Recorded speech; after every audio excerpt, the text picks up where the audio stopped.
नमस्ते फ्रेंड्स। तो आज अपन देखने वाले हैं रियल इस्टेट के इन्वेस्टमेंट के ऑप्शंस क्या है। रियल इस्टेट में इन्वेस्टमेंट कर सकते हैं क्या? अगर आपके पास उतना अमाउंट नहीं है तो भी रियल इस्टेट में इन्वेस्टमेंट कर सकते हैं क्या, तो वो देखेंगे। और अपन देखेंगे कि रियल इस्टेट के ड्रॉबैक्स क्या है, बेनिफिट्स क्या है। रियल इस्टेट में कौन से ऑप्शंस है, रियल इस्टेट में अगर आपको इन्वेस्ट करना है तो आपको हाई टिकट साइज लगता है, तो उसके लिए कौन सा दूसरा ऑप्शन है क्या, तो वो सब देखेंगे। और अपन देखेंगे रियल इस्टेट इन्वेस्टमेंट ट्रस्ट, ये ट्रस्ट क्या रहती है, इसमें कैसे इन्वेस्ट किया जा सकता है, इसके कौन से ऑप्शंस है, इंडिया में अभी ये ग्रोइंग है तो कितने ऑप्शंस आपके पास अवेलेबल हैं, ये सारी जानकारी मैं आज आपको दूंगा। नमस्ते, मैं हूं सीए शहनशाह मुजौहर, प्रैक्टिसिंग चार्टर्ड अकाउंटेंट। तो चलिए जाते हैं प्रेजेंटेशन की ओर। तो ये रहा मेरा presentation. What are the real estate investment trust and should I buy one. तो ये अपना आज टाइटल है। तो आरईआईटी क्या है? तो आरईआईटी मतलब क्या कि कंपनी जो रियल एस्टेट की बुक असेट्स ओन करती है और उसमें से इनकम जनरेट करती है। और वो इनकम जनरेट करती है और वो डिस्ट्रीब्यूट करती है जिन्होंने आरईआईटी लिया है। वो कैसे है, तो ये म्यूचुअल फंड की तरह है। अपन म्यूचुअल फंड का भी कंसेप्ट देखते हैं। म्यूचुअल फंड में कैसे रहता है कि आपको अगर निफ्टी 50 के 50 शेयर पूरे लेने हैं तो आपके पास उतना अगर अमाउंट नहीं रहा तो फंड हाउसेस ऐसे रहते हैं कि निफ्टी 50 का म्यूचुअल फंड रहता है, वहां से आप इन्वेस्ट कर सकते हैं। तो क्या करना पड़ेगा आपको, आपको लेना पड़ेगा मंथली, समझो 1000 का, 1000 आप एसआईपी कर रहे हो। तो ऐसे थाउजेंड्स पीपल 1000 के एसआईपी कर रहे हैं, तो आपके पास अगर वो फंड हाउस के पास कितने रुपए आएंगे, 10 लाख रुपीज। और 10 लाख रुपीज से वो निफ्टी 50 के शेयर्स वो परचेस करेंगे। तो इसे म्यूचुअल फंड कहते हैं। म्यूचुअली अपन फंड तैयार करते हैं और वो फंड प्रोफेशनल प्रोफेशनल्स मैनेज करते हैं। तो वैसे ही रियल इस्टेट में रियल इस्टेट इन्वेस्टमेंट ट्रस्ट रहता है। वो प्रोफेशनल मैनेज करते हैं, वो कंपनी मैनेज करती है, वो ट्रस्ट मैनेज करती है। तो ये अपन अभी देखेंगे। और क्या है कि रेंटल इनकम के साथ साथ कैपिटल अप्रिसिएशन का भी आपको बेनिफिट मिलता रहेगा। तो क्या रहता है रियल इस्टेट इन्वेस्टमेंट ट्रस्ट, तो वो अपन आगे देखेंगे। और यह अभी आपको समझ में आ जाएगा कि ये म्यूचुअल फंड जैसे रियल एस्टेट इन्वेस्टमेंट ट्रस्ट रहता है। अभी देखते हैं कैसे वर्क करता है। ये क्या करते हैं, प्रॉपर्टीज लेते हैं, प्रॉपर्टीज में इन्वेस्टमेंट करते हैं। मोस्टली अगर आपको आरईआईटी में इन्वेस्ट करना है तो पहले देखिए कि वो रेसिडेंशियल प्रॉपर्टीज में इन्वेस्ट कर रहे हैं या कमर्शियल प्रॉपर्टीज में इन्वेस्ट कर रहे हैं। अगर वो रेसिडेंशियल में इन्वेस्ट कर रहे हैं तो वो आरईआईटी मत लो, क्योंकि उसका जो रेंट यील्ड है, रेंट का इनकम मिलेगा वो कम रहेगा आपके इन्वेस्टमेंट से। तो वो इन्वेस्टमेंट में मत जाइए। कमर्शियल जो प्रॉपर्टीज लेते हैं जैसे कि offices, spaces, warehouse, malls, इसमें जो रेंटल इनकम आएगा उसका यील्ड ज्यादा रहेगा। यील्ड मतलब रिटर्न ज्यादा रहेगा। आरईआईटीज मेनली फोकस कौन से करते हैं, ऑफिस प्रॉपर्टीज पे फोकस करते हैं। और आरईआईटीज कैन जनरेट रेगुलर इनकम, और जो रेगुलर इनकम आएगा वो इनकम 90% जो भी इनकम रहेगा टोटल साल का वो डिवाइड हो जाएगा जिन्होंने आरईआईटी में इन्वेस्ट किया है उनको एज ए डिविडेंड वो मिल जाएगा। तो ऐसे ये वर्क होता है, म्यूचुअल फंड का कंसेप्ट है। अभी देखते हैं कि आरईआईटी में क्यों इन्वेस्टमेंट करना चाहिए। तो पहले देखते हैं कि रियल इस्टेट में क्या ड्रॉबैक है। अगर आपको रियल इस्टेट में ही टोटली इन्वेस्ट करना है तो आपका क्या ड्रॉबैक है रियल इस्टेट में। तो पहले देखते हैं कि हाई टिकट साइज। अगर आपको रियल इस्टेट परचेस करना है तो टिकट साइज हाई रहता है, मतलब हाई अमाउंट की इन्वेस्टमेंट करनी रहती है। तो टायर 3 सिटी, जो छोटी छोटी सिटी है, वहां पे भी अगर इन्वेस्टमेंट करना है, लैंड लेना है, प्रॉपर्टीज लेनी है, तो वो अमाउंट 30-40 लाख के ऊपर चली जाएगी। तो वो हाई टिकट साइज रहता है, इसीलिए यहाँ पे रियल एस्टेट में इन्वेस्टमेंट करना कम रहता है as compare to other. Low liquidity, अगर आपने इन्वेस्टमेंट कर भी लिया 30-40 लाख का, आपके पास फंड है और आपने इन्वेस्ट कर दिया, लेकिन 3-4 साल बाद आपको वो बेचना है, और प्रॉपर्टीज के बेचने के लिए आपको बायर ढूंढना जरूरी है, तो बायर मिलना बहुत ही मुश्किल है रियल एस्टेट में, क्योंकि कैसे है, बहुत लो लिक्विडिटी रहती है और क्विकली बायर मिलना पॉसिबल नहीं है, और क्विकली सोल्ड नहीं होता। अगर आपको आज शेयर्स लेके कल सोल्ड कर सकते हो, लेकिन आज अगर अगर आपने रियल एस्टेट प्रॉपर्टी ले ली और आप 3-4 साल बाद भी सोल्ड कर रहे हो, तो भी आपको जल्दी से जल्दी बायर नहीं मिलता। तीसरा क्या है, अगर आपके पास प्रॉपर्टी है, रियल एस्टेट है, तो उसका मैनेजमेंट और मेंटेनेंस करना आपकी जिम्मेदारी रहती है। अगर वेल मैनेज नहीं रहा, तो वो प्रॉपर्टी के वैल्यू एप्रिसिएशन की वजह डिप्रिसिएशन होते हैं, और प्रॉपर्टी की वैल्यू वो जितनी मिलनी चाहिए उतनी नहीं मिलती, और वो खुद को आपको मैनेज करना पड़ेगा, मेंटेनेंस करना पड़ेगा, उसका म्यूनिसिपैलिटी टैक्स, उसके जो भी टैक्सेस हैं वो देना पड़ेगा। अगर उससे रेंट आता रहा तो वो अच्छा है, अगर नहीं रेंट वैकेंट है तो आपको मेंटेनेंस का खर्चा ऊपर से लगता है। लेस डाइवर्सिफिकेशन, डाइवर्सिफिकेशन लेस रहता है। कैसे लेस रहता है कि आपने अगर प्रॉपर्टी ली है तो एक ही जगह की प्रॉपर्टी ली हुई रहती है, तो वहां के अगर प्राइसेस गिर गए तो वो आपके प्राइसेस, आपकी प्रॉपर्टी के प्राइसेस गिर जाएंगे, उसके अगेंस्ट कोई डाइवर्सिफिकेशन आपके पास नहीं है। तो इसीलिए लेस डाइवर्सिफिकेशन रहता है और हाई रिस्क रहता है प्रॉपर्टी में, क्योंकि कैसे है, आपने प्रॉपर्टी लिया है तो एक ही जगह की प्रॉपर्टी आप लेते हो, और कैसे है, lack of scope of geographically, अगर आप, मैं यहाँ पे बैठा हूँ और मुझे मुंबई की प्रॉपर्टी, बेंगलोर की या दिल्ली की प्रॉपर्टी लेना है, तो उससे मुझे स्टडी करना पड़ेगा और फिर लेना पड़ेगा, और लेने के लिए मुझे बहुत सी दिक्कतें आ सकती हैं। मुझे वहाँ का वहाँ के प्रैक्टिसेस पता नहीं है, वहाँ कैसे प्रॉपर्टी परचेस करते हैं या कैसे प्रॉपर्टी ले सकते हैं, वहाँ पे क्या रिस्क है, क्या रिवॉर्ड है, ये मुझे पता नहीं है, वो स्टडी करना पड़ेगा। इसीलिए बहुत जन दूर के प्रॉपर्टीज नहीं लेते हैं, अपने नजदीक की ही प्रॉपर्टी लेते हैं। तो ये एक बड़ा ड्रॉबैक इसमें मैंने देखा है। तो ये तो हो गए रियल एस्टेट के ड्रॉबैक। तो आरईआईटी में क्यों इन्वेस्टमेंट करना चाहिए, तो उसका बेनिफिट क्या है कि लो इंटरेस्ट है।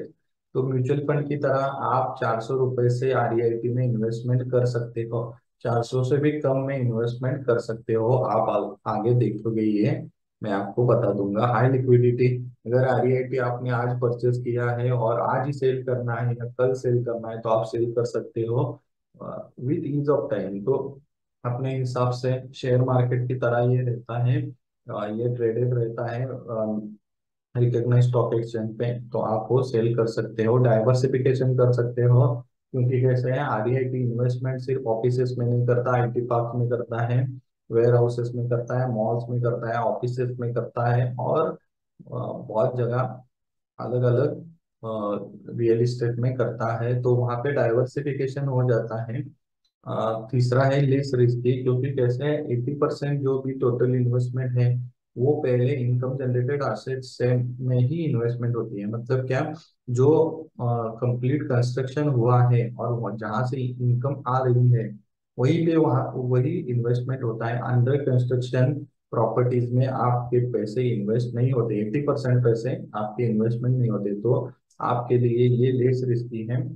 और गुड और स्टेबल रिटर्न है, 7 to 10% एवरेज रिटर्न रहा है, और ये हायर भी हो सकता है क्योंकि कैसे हैं, अभी प्रॉपर्टीज के वैल्यूज वगैरह बढ़ने चालू हुए हैं, तो आगे ये हायर भी हो सकता है।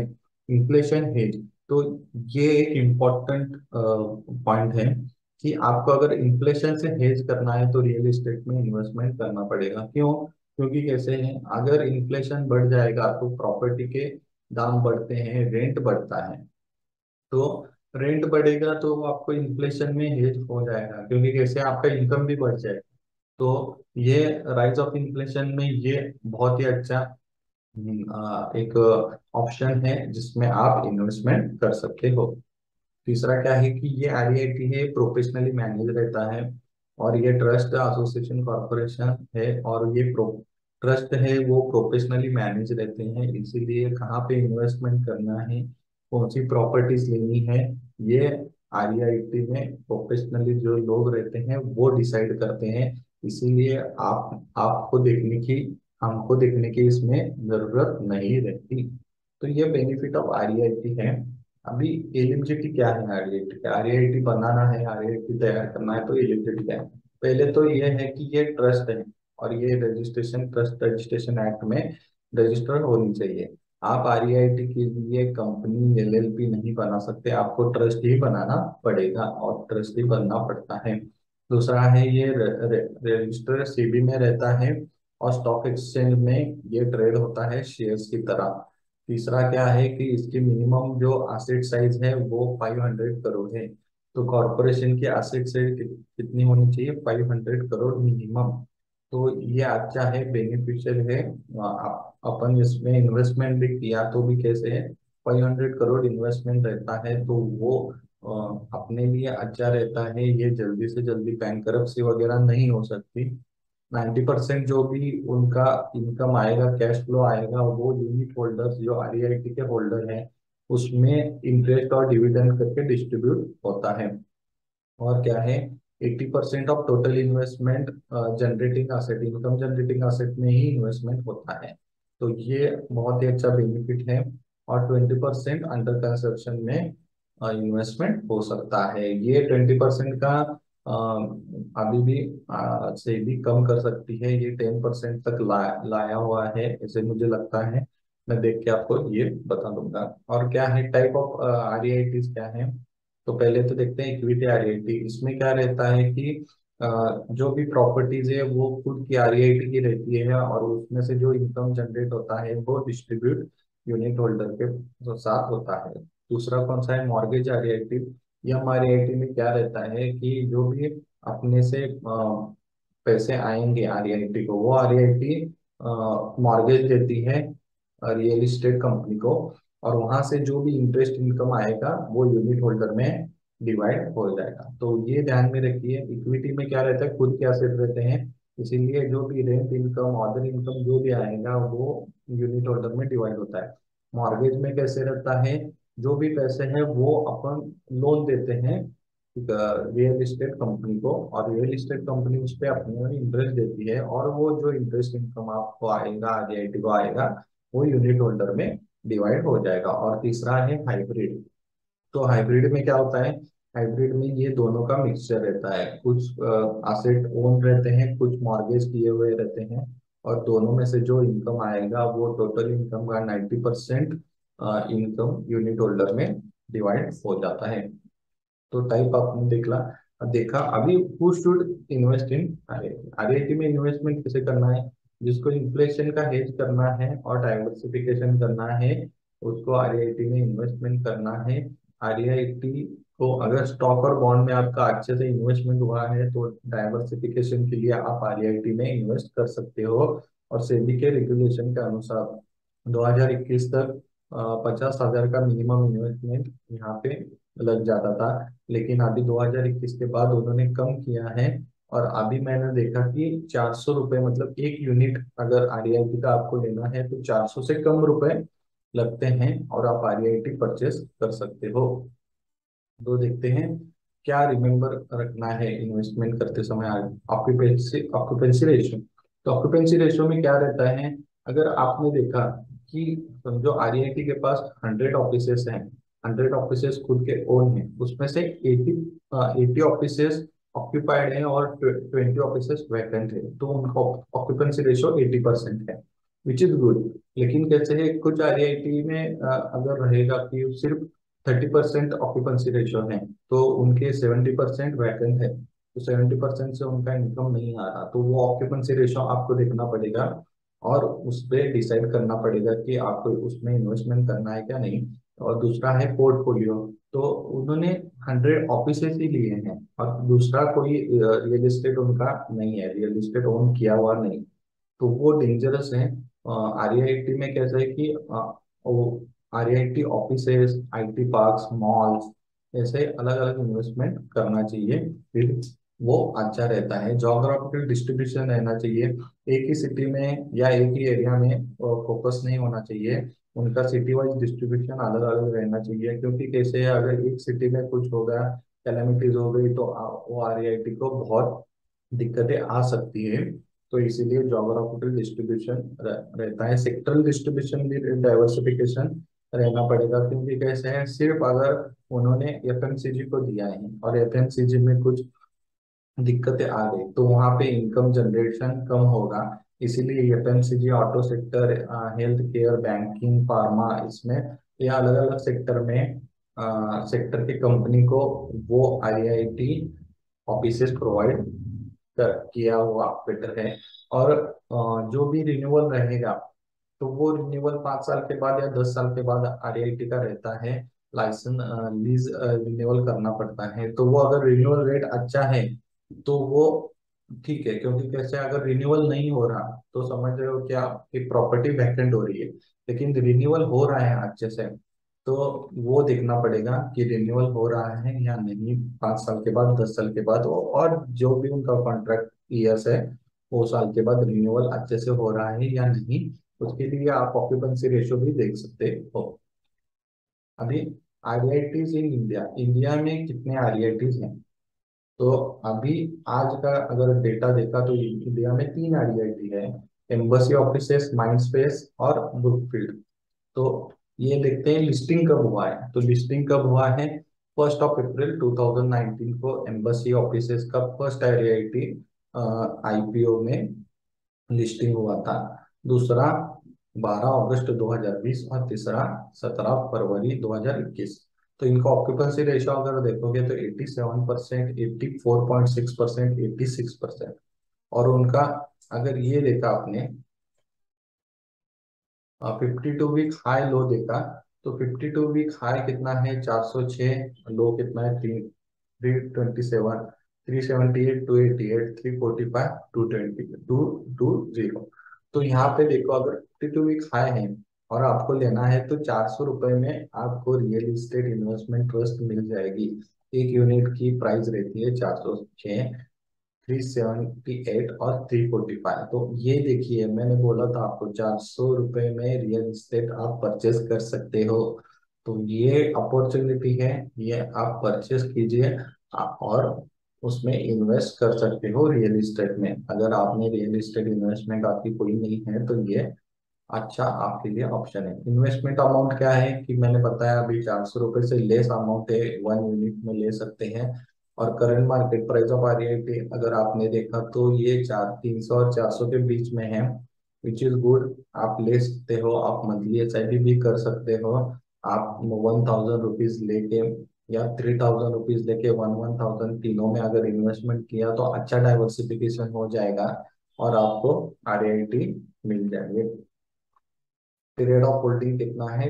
3 to 5 इयर्स लॉन्ग टर्म के लिए रियल एस्टेट रखना जरूरी है। आप आज आज लिया और 1 साल के बाद बेच रहे हो तो कैपिटल अप्रिसिएशन कम होगा, लेकिन रियल एस्टेट का एक रूल है कि वो 3 से 5 साल में बहुत ही अच्छा कैपिटल अप्रिसिएशन देते हैं, तो वो आप कंसिडर कीजिए।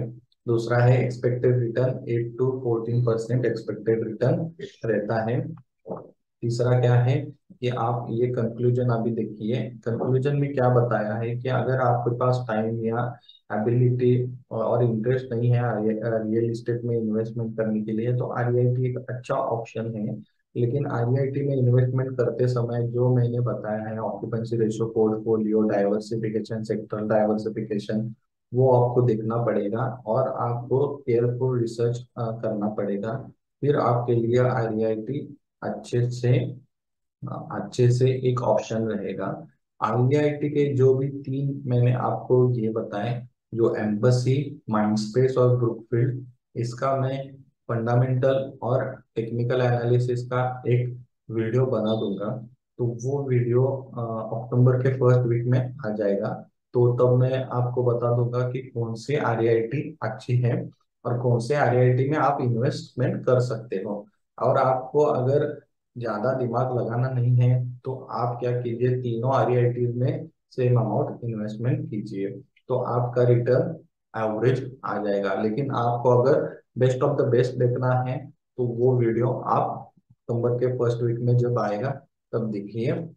ये था मेरा आरईआईटी पे एक प्रेजेंटेशन। आरईआईटी बहुत ही अच्छा इन्वेस्टमेंट है रियल एस्टेट के लिए। और आप उसमें इन्वेस्टमेंट कर लो, क्योंकि टिकट साइज भी कम है, अमाउंट कम है, और डाइवर्सिफिकेशन भी अच्छा रहेगा, और वो बहुत ही अच्छा इन्वेस्टमेंट है। तो ये वीडियो कैसे लगा, मुझे जरूर कमेंट बॉक्स में कमेंट कीजिए, और अगर अच्छा लगा तो अपने मित्र परिवार फ्रेंड्स सर्कल में ये शेयर कीजिए। Thank you very much.